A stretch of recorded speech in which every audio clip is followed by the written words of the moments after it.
Day 2లో మనము సందర్శించే ప్రాంతాలు ఇవి. రామ్టెక్ అద్భుతమైన వ్యూ అండ్ ఆర్కిటెక్చర్ అయితే సూపర్ ఉంటుంది మహారాష్ట్రలో. డే 2 మార్నింగ్ 6:30కి బయలుదేరుతున్నా. ఇప్పుడు మనం వెళ్ళిపోయే ప్లేసు రామ్టెక్. ఇది నాగ్పూర్కి ప్రయాగ్రాజ్కి రోడ్ మధ్యలో ఉంటుంది. నాగ్పూర్ నుంచి 45 కిలోమీటర్స్ ఉంది. ఇక్కడ నుంచి కుంభమేళా 600 కిలోమీటర్లు ఉంది. ఈరోజు రాత్రి వరకు కుంభమేళా చేరుకోగలను, కానీ అయినా ఆగి మరీ ఈ రామ్టెక్ టెంపుల్ చూసుకోవడానికి వెళ్తున్నా, లేట్ అయినా సరే అని. ఇంకొక 6 కిలోమీటర్లో రామ్టెక్ చేరుకుంటాం. ఆ పైన కొండపైన కనిపిస్తుంది, అదే రామ్టెక్ టెంపుల్. చౌరస్తాకి రాగానే అయోధ్య రామ మందిర్ సెటప్ ఇట్లా కనిపిస్తుంది. పక్కనే తులసిదాస్ యొక్క మండపం ఉంది. ఆ మండపం పక్కనే టెంపుల్లో వచ్చేసి మనకి శివాలయము, శివలింగము ప్లస్ హనుమంతుడు ఉంటారు గుడి లోపల. అట్లాగే కొంచెం ముందుకు వచ్చిన తర్వాత ఇట్లా కమాన్ వస్తుంది. కమాన్ నుంచి లెఫ్ట్ లోపలికి వెళ్ళాలి. కమాన్ లోపలికి ఆ గుట్ట పైన కనిపిస్తుంది చిన్నగా, అంటే మనం గుట్ట పైకి వెళ్ళాలి. ఫారెస్ట్ ఏరియా నుంచి లోపలికి వెళ్ళాలి. మనం శ్రీశైలం వెళ్తుంటే ఘాట్ రోడ్లు ఉంటుంది చూడు, అట్లా ఉంది ఫారెస్ట్ మొత్తం. ఇది ఫారెస్ట్ మధ్య నుంచి రోడ్ వేసారు. టెంపుల్ ఫారెస్ట్ మధ్యలో ఉంటుంది. మొత్తం అట్లా ఉన్నాయి, ఘాట్ రోడ్స్ ఉన్నాయి దగ్గర అంతా. సింగిల్ రోడే, ఘాట్స్ రోడ్ ఉంది మొత్తం. ఇది టర్నింగ్లో ఉంది, చూసుకొని పోవాలి. రోడ్డు మధ్యలో వి షేప్ వస్తుంది, అక్కడ నుంచి రైట్ మళ్ళాలి. ఇక్కడ అంబాల తీర్థంలో స్నానం చేసుకొని దర్శనానికి వెళ్ళడం జరుగుతుంది. తీర్థక్షేత్ర ఘాట్లోని రామలక్ష్మణుల విగ్రహాలకి దండం పెట్టుకొని దర్శనానికి వెళ్ళడం జరుగుతుంది. ఆలయ దర్శనానికి మళ్ళీ వెనక్కి వెళ్ళి పైకి 2 కిలోమీటర్లు వెళ్ళాల్సి వస్తుంది. ఇందాక చూసిన అంబాల క్షేత్రం ఆ మధ్యలో, అడవి మధ్యలో కనిపిస్తుంది. ఇప్పుడే దర్శనం కంప్లీట్ అయ్యింది. ఈ రామ్టెక్ టెంపుల్ యొక్క విశిష్టత చాలా పెద్దగా ఉంది. ప్రతి ఒక్కటి వీడియో రూపంలో స్పెషల్గా సపరేట్ వీడియో చేయడం జరుగుతుంది. చాలా ముఖ్యమైన దేవాలయాలు ఉన్నాయి ఇక్కడ. చాలా విశిష్టత, చాలా ప్రత్యేకమైన స్టోరీ ఉంది టెంపుల్కి. ఆ టెంపుల్ యొక్క స్టోరీ మొత్తం సపరేట్ వీడియో చేస్తాను నేను. దర్శనం కంప్లీట్ అయ్యి వచ్చేసరికి మధ్యాహ్నం అయిపోయింది. మధ్యాహ్నము లంచ్ కంప్లీట్ చేసుకొని మళ్ళీ కుంభమేళాకు తిరిగి బయలుదేరిన. హైవే ఎక్కిన. ఇది హైవే వచ్చేసి 35. ఇది ఇక్కడ నుంచి దాదాపు ఇది ఒకటే హైవే, 230 కిలోమీటర్లు ఇదే హైవే ఉంది. స్ట్రైట్ ఒక్కటే హైవే. ఈ బైక్ కూడా కుంభమేళకి వెళ్తుందంట. వీళ్ళు మహారాష్ట్ర నుంచి స్టార్ట్ అయ్యారంట వీళ్ళిద్దరు. ఒక చేతితోటి బైక్ నడుపుకుంటే ఇంకో చేతితోటి వీడియో తీస్తుంటే వీడియో షేక్ అవుతుంది. అంటే ఒక చేతితోటే డ్రైవింగ్ కదా, ఇంకో చేతితో వీడియో తీస్తుంటే షేక్ అవుతుంది మొబైల్ అనేది. ఈ 250 కిలోమీటర్ల రోడ్ ఇట్లనే ఉంది అంటుంటే ముందే తెలిసి ఉంటే రాత్రినే కొట్టేస్తుంటే, అంటే నైట్ అక్కడ రోడ్ బాగాలేకుంటే కదా, ఇక్కడ కూడా అట్లే ఉంటుందేమో అని రాత్రి అక్కడ స్టే చేయాల్సి వచ్చింది. లేకపోతే రాత్రే కొట్టేస్తుంది ప్రయాగ్రాజ్కి. రోడ్డు బాగుంది. వాళ్ళు ఇందాక మన మహారాష్ట్ర బండి పోయింది చూసిన ఇద్దరు వాళ్ళు. ఇప్పుడు ఇక్కడ వాటర్ తాగదామని పక్కగా ఆయన, అంటే వాళ్ళు నా వెనకాలనే ఆగిపోయారు అనమాట ఇంతకుముందు. ఇప్పుడు పోతుంటే వచ్చేసే అన్ని కూడా పోతుంది. ఎంకరేజ్మెంట్ ఉంది అలాగే. ఇదంతా జంతు సంరక్షణ హైవే అనమాట. ఇది మొత్తం ఫారెస్ట్ మధ్యలో వేసారు. అంటే ఇది ఫ్లైఓవర్ టైప్ కట్టారు అనమాట. జంతువులు క్రాసింగ్ అనేవి ఈ రోడ్ కింద నుంచి అవుతున్నాయి. ఈ రోడ్ కింద నుంచి అటు ఇటు అవుతున్నాయి అనమాట. జంతు సంరక్షణ హైవే ఇది చాలా పెద్దగా ఉంది. దాదాపు ఒక 15 కిలోమీటర్ల పొడవు ఉంది. మొత్తం ఇదే హైవే ఉంది. జంతువుల క్రాసింగ్ అనేది ది బెస్ట్ ఉందన్నమాట ఇది మనకి. ఈ రోడ్డు సినోయి రోడ్. ఇది నియర్ బై సినోయి అనే ప్లేస్ ఉంటుంది అనమాట. సో అందుకని దీని సినోయి రోడ్. ఈ హైవే మీద నేనే ఇట్లా నడుపుతున్నా అంటే ఇంకా రైడర్స్ అయితే చెలరేగిపోతారు. ఎందుకంటే నార్మల్ షైన్ బైక్ మీదనే నేను ఈ రేంజ్లో వెళ్తున్నా. ఇక అదే రైడర్స్ స్పోర్ట్స్ బైక్ వేసుకుని ఉంటే ఇంకా వాళ్ళు చెప్పలేం, వాళ్ళ స్పీడ్కి అదుపులే ఉండవు. రోడ్ కూడా అట్లా ఉంది, మరి ఏకదమ్ ఉంది. సూపర్ ఉంది లొకేషన్స్ కూడా.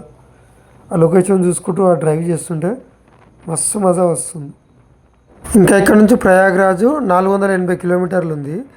సో ప్రయాగ్రాజ్ వెళ్ళేసరికి చీకటి అయిపోతుంది. మధ్యలో ఎక్కడైనా స్టే చేయాల్సి వస్తుంది. చీకట్లో వెళ్ళి ఇబ్బంది పడరు కంటే మార్నింగ్ వెళ్ళి ఫ్రెష్గా వెళ్ళడం బెటర్. కొంచెం ముందుకు రాగానే చెక్ పోస్ట్ వస్తుంది. చెక్ పోస్ట్ దాటంగానే మహారాష్ట్ర బార్డర్ అయిపోయింది. ఇది ఎంపీ మధ్యప్రదేశ్లోకి ఎంట్రీ అయినాము. సన్ రైజ్ ఏమో మహారాష్ట్ర, సన్సెట్ వచ్చేసేమో మధ్యప్రదేశ్. ఈ బ్రో వచ్చేసి ఇప్పుడు ప్రస్తుతానికి మధ్యప్రదేశ్ నుండి ప్రయాగ్రాజ్ కుంభమేళా వరకు సైకిల్ మీద వెళ్తుండంట. ఆల్ ఇండియా టూర్ కూడా చేస్తాడంట మనోడు.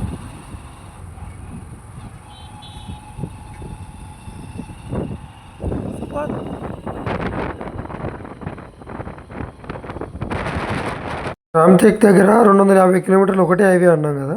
ఇదే అది హైవే. హైవే కంప్లీట్ అయింది. అంటే జస్ట్ చిన్న టర్న్ అంతే ఇది.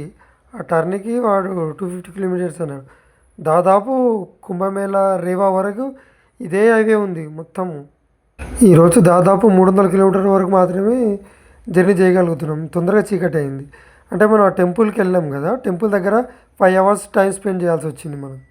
ఇందాక అన్న సైకిల్ మీద ఒక్కడే అంత దూరము అంటే ఇప్పుడు బండి అంటేనేమో పెట్రోల్ ఉంటుంది కాబట్టి పెద్ద ఫరక్ అనిపించదు. కానీ ఇప్పుడు సైకిల్ మీద తను తొక్కుకుంటూ తను అలసిపోయి ఆ సైకిల్ అలసిపోయి ఈ చీకట్లో ఎంత దూరం జర్నీ చేయగలుగుతాడు. గ్రేట్ అబ్బా ఎంతైనా అన్న సూపర్.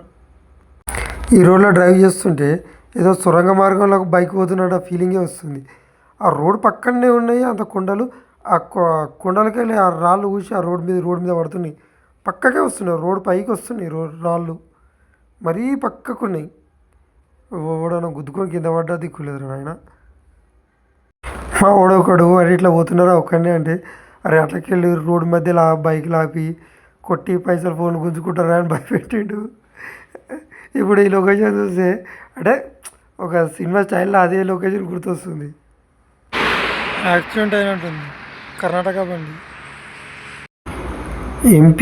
ఎంపీ స్టార్టింగ్లో కూడా మొత్తం ఫారెస్ట్ ఏరియానే ఉంది. ఈ ఫారెస్ట్ ఏరియా చాలా మొత్తము ఈ రోడ్ల హైవే మొత్తం దాదాపు ఫారెస్ట్ ఏరియాలోనే ఎక్కువ డ్రైవ్ చేయాల్సి వచ్చింది మనం ఈ నాగపూర్ దాటిన తర్వాత. ఈ ఫారెస్ట్ ఏరియాలో పెట్రోల్ అయిపోతే ఏంది పరిస్థితి? అంటే పెట్రోల్ ఉంది బట్ లేని వాళ్ళ గురించి చెప్తున్నా. ఆ ముందు కనిపిస్తున్న గుట్టల మధ్యలోకి వెళ్ళి పోవాల్సి వస్తుంది ఇప్పుడు మనం. ఆ గుట్టల మధ్యలోకి వెళ్ళి ఇట్లా క్రాస్ ఉన్నాయి కదా రోడ్స్, ఆ రోడ్ మధ్యలోకి వెళ్ళి పోవాలి ఇప్పుడు మనం. అవతల గుట్ట అవతల దాటాలి.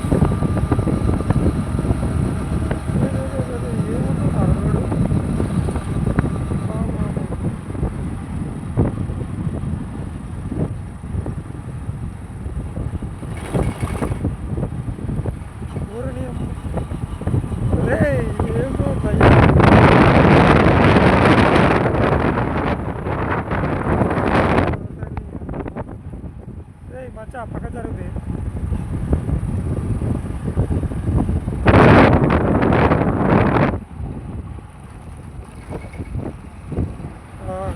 లారీ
ఏం రోడ్ రా నాయన.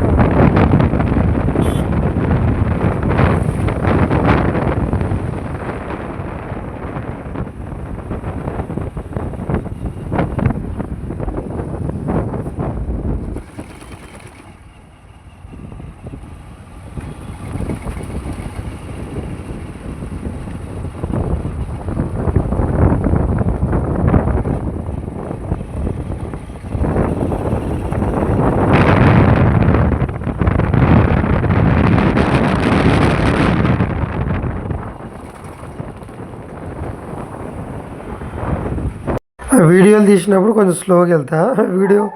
కొంచెం ఆ వీడియో బిట్ అయిపోగానే ఫోన్ పక్కన పెట్టేసి మళ్ళీ నార్మల్ స్పీడ్కి వెళ్ళిపోతా. లొకేషన్ వస్తుంది. ఇక్కడ సన్సెట్ అవుతుంటే అటు ఆ కొండల మధ్యలో ఆ రోడ్స్ అవన్నీ చూస్తుంటే బాగుంది నేచర్. సూపర్ లొకేషన్ మాత్రం అదర్స్. కుంభమేళకి వెళ్తున్న అఘోరా మనకు కారులో కలవడం జరిగింది. అప్పుడే చీకటి అయిపోయింది. ఇక్కడ నుంచి ఇంకా కుంభమేళకి 300 కిలోమీటర్లు ఉంది. ఇప్పుడు దాదాపు ఒక 100 కిలోమీటర్లన్నా మనం ఈ చీకట్లను డ్రైవ్ చేసుకుంటూ వెళ్ళాలి ముందుకి. అలహాబాద్ అంటే కుంభమేళ ప్రయాగ్రాజ్ అనమాట. 365 కిలోమీటర్లు ఉంది ఇంకా. రేవా 235. ఇంకొక 35 కిలోమీటర్ల దూరంలో ప్రయాణికులకు సపరేట్ ఒక ప్లేస్ లాగా కట్టిరంట రోడ్ మధ్యలో. అక్కడ వెళ్ళి రెస్ట్ తీసుకుందాం నైట్. అంటే కాశీ కానీ అయోధ్య కానీ ఆ రూట్ ఇదే రూట్ కాబట్టి ఒకవేళ చీకటి అనేది అంతా ఫారెస్ట్ ఏరియా కాబట్టి వాళ్ళు రెస్ట్ తీసుకోవడానికి ఇట్లాంటి ప్లేసెస్ కట్టిరనమాట మధ్యలో. ఈ కార్లన్నీ పక్కన ఆపుకొని వచ్చి ఇక్కడ దీంట్లో రెస్ట్ తీసుకొని కాసేపు పడుకొని మళ్ళీ లేచి వెళ్ళిపోతూ ఉన్నారు, వస్తున్నారు, పడుకుంటున్నారు, వెళ్ళిపోతున్నారు. అంటే వాళ్ళకి కావాల్సినంత రెస్ట్ తీసుకొని వెళ్ళిపోతున్నారు. ఛార్జింగ్ ప్లగ్స్ ఫెసిలిటీ ఓకే మంచిగా ఉంది. పక్కన వాటర్ కూడా ఉన్నాయి. పక్కన నియర్ బై షాప్స్ కూడా అవైలబుల్ ఉన్నాయి.